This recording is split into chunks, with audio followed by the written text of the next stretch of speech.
আসসালামু আলাইকুম। ব্যাংকটক চ্যানেলে আপনাদের সবাইকে আবারও স্বাগত জানাচ্ছি। আজকে যে বিষয়টা নিয়ে কথা বলবো সেটা হচ্ছে যে আপনারা অনেকেই জানেন যে গ্রামীণ ব্যাংকের শিক্ষানবিশ এবং অফিসার পদে অলরেডি আগামী সপ্তাহে এক্সাম আছে এবং শিক্ষানবিশ কেন্দ্র ব্যবস্থাপক পদে এক্সাম অলরেডি হয়ে গেছে এবং ভাইভাও কমপ্লিট হয়ে গেছে এবং প্রথম ধাপের যে রেজাল্ট সেটাও অলরেডি কমপ্লিট করে দিয়েছে। এখন অনেকে আছে যারা ভাইভাতে ভালো করেননি, অথবা অনেকে আছে যারা প্রিলি এবং রিটেনে পাশ করেননি, এবং অনেকেই এই জবটা নিয়ে অনেক বেশি আসলে আগ্রহ বা অনেক বেশি আগ্রহী আছেন যে সামনে যদি সুযোগ পেতেন তাহলে এই জবটাতে অ্যাপ্লাই করতেন বা আরও একটু ভালো করে চেষ্টা করতেন। তো অনেকের একটা কমন প্রশ্ন আছে যে আসলে এই জবটাতে পরবর্তীতে আবার কবে সার্কুলার দিতে পারে, এই গ্রামীণ ব্যাংকে, অর্থাৎ গ্রামীণ ব্যাংকে নতুন সার্কুলার কবে হতে পারে।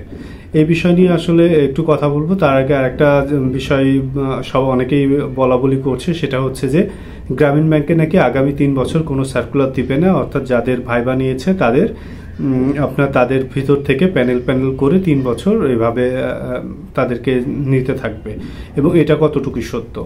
সো এই বিষয়গুলো নিয়ে আজকে কথা বলবো। আপনারা আশা করি সবাই সাথে থাকবেন। আর আপনারা যারা আমার চ্যানেলটাতে আছেন, আপনাদের চ্যানেল ব্যাংকটক চ্যানেলটি সাবস্ক্রাইব করে আপনারা পাশে থাকবেন। আপনারা যে কোনো আপডেট, প্রাইমারি, শিক্ষক নিবন্ধন এবং 11 থেকে 20তম গ্রেড সকল বিষয়ে আপনারা আপডেট পাবেন। গ্রামীণ ব্যাংকে তো অলরেডি পাচ্ছেন, এভাবেই পেতে থাকবেন।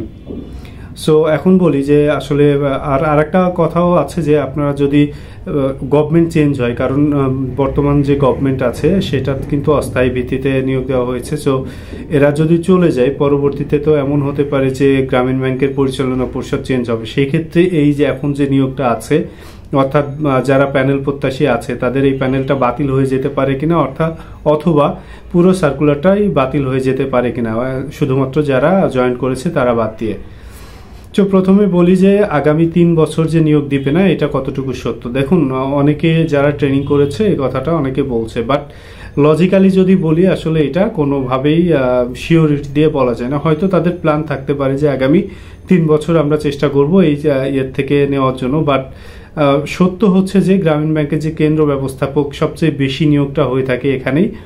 বাট এই নিয়োগটা আসলে আপনার যারা চাকরি পাওয়ার আগে মনে হয় যে অনেক বেশি কঠিন বা চাকরি পাচ্ছি না, বাট চাকরি পাওয়ার পরে কিন্তু অনেকেই জয়েন করে না। এবং আপনারা জানেন যে বর্তমানে যারা আছে তারা কিন্তু প্রথম ধাপে যারা ডাক পেয়েছে তারাও কিন্তু জয়েনিংয়ে অনেকেই জয়েন করেনি।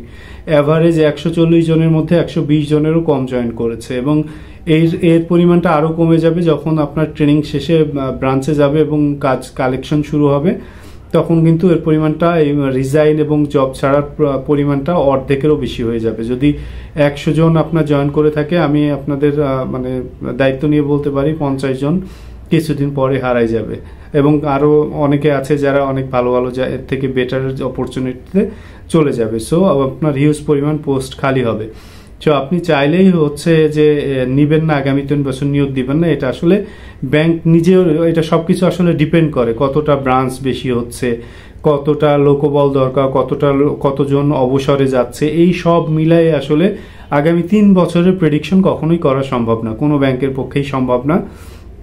আমি যেহেতু কয়েকটা ব্যাংকে ছিলাম, এখনও একটা ব্যাংকে আছি, সো এই বিষয়গুলো মোটামুটি বেশ কাছ থেকে দেখা যে এটা প্রেডিকশন করা যায় না। হ্যাঁ, অনুমান করতে পারে যে আমরা আগামী 2 বছর নিব না। নর্মালি 3 বছর কখনোই যায় না। আপনারা আগামী বছরের লাস্টে সার্কুলার না পেলেও 26-এ না পেলেও 27-এর শুরুতে অবশ্যই সার্কুলার পাবেন। এটা আমার ব্যক্তিগত মতামত।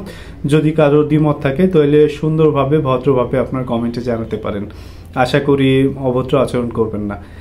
এই হলো ফার্স্ট কথা। সেকেন্ড কথা হচ্ছে যে 3 বছর যে সার্কুলার দেবে না সেটা আসলে শিওর না। এটা কোনোভাবে এখন প্রেডিকশন করা পসিবল না।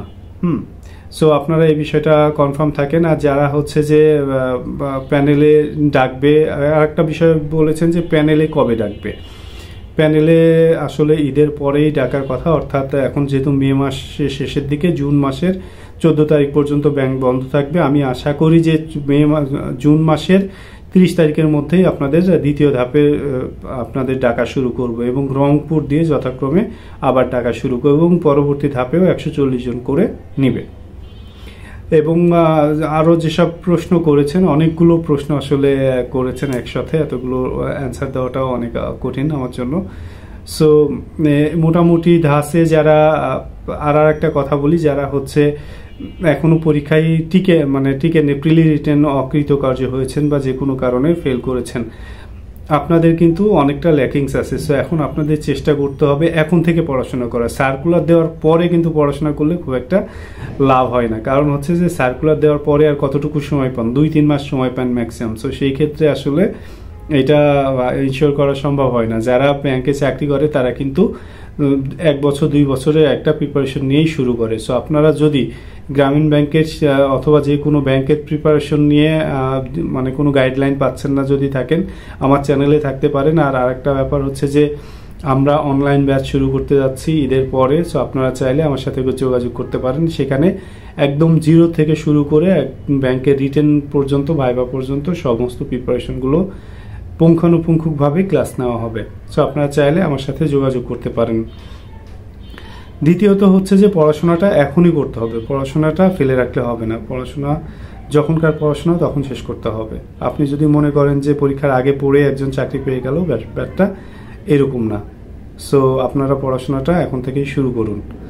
আপনাদের কোনো প্রশ্ন থাকলে আপনারা কমেন্টসে দিয়ে দিবেন, ইনশাল্লাহ চেষ্টা করব কমেন্টসে যে কোনো প্রশ্নের উত্তর দেওয়ার জন্য। সো আপনারা সবাই ভালো থাকুন, সুস্থ থাকুন, সুন্দর থাকুন। আর যদি কোনো আপডেট থাকে তাহলে দ্রুতই জানাবো ইনশাল্লাহ। আসসালামু আলাইকুম।